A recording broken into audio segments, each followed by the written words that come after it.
5 persone sono state arrestate dai carabinieri di Lamezia Terme con l'accusa di sfruttamento e favoreggiamento della prostituzione. L'indagine ha riguardato lo sfruttamento di circa 10 senegalesi e nigeriane maggiorenni sul tratto della statale 18 compreso tra i comuni di Nocera e Lamezia Terme nel Catanzarese. I 5 accompagnavano le lucciole sul luogo di lavoro e le andavano a riprendere per riaccompagnarle a casa, dove le sorvegliavano e portavano loro i pasti.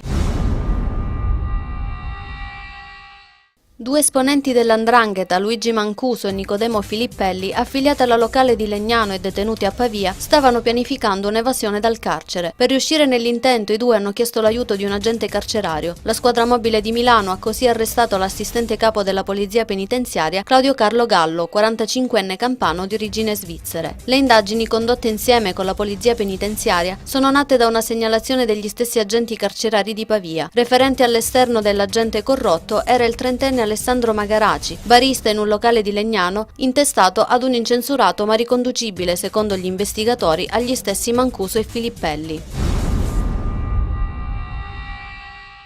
Il presidente della giunta regionale Giuseppe Scopelliti nella sede del Consiglio ha tenuto una conferenza stampa per discutere dell'aeroporto di Reggio Calabria. Nella stessa giornata la vicepresidente Antonella Stasi, nella sede dell'amministrazione provinciale di Crotone, ha incontrato i giornalisti per parlare dell'aeroporto cittadino. Gli aeroporti di Reggio Calabria e Crotone rimarranno in vita perché rientreranno nella categoria degli aeroporti sociali. E questo l'accordo raggiunto dal presidente della regione Giuseppe Scopelliti con il presidente dell'ENAC Vito Riggi.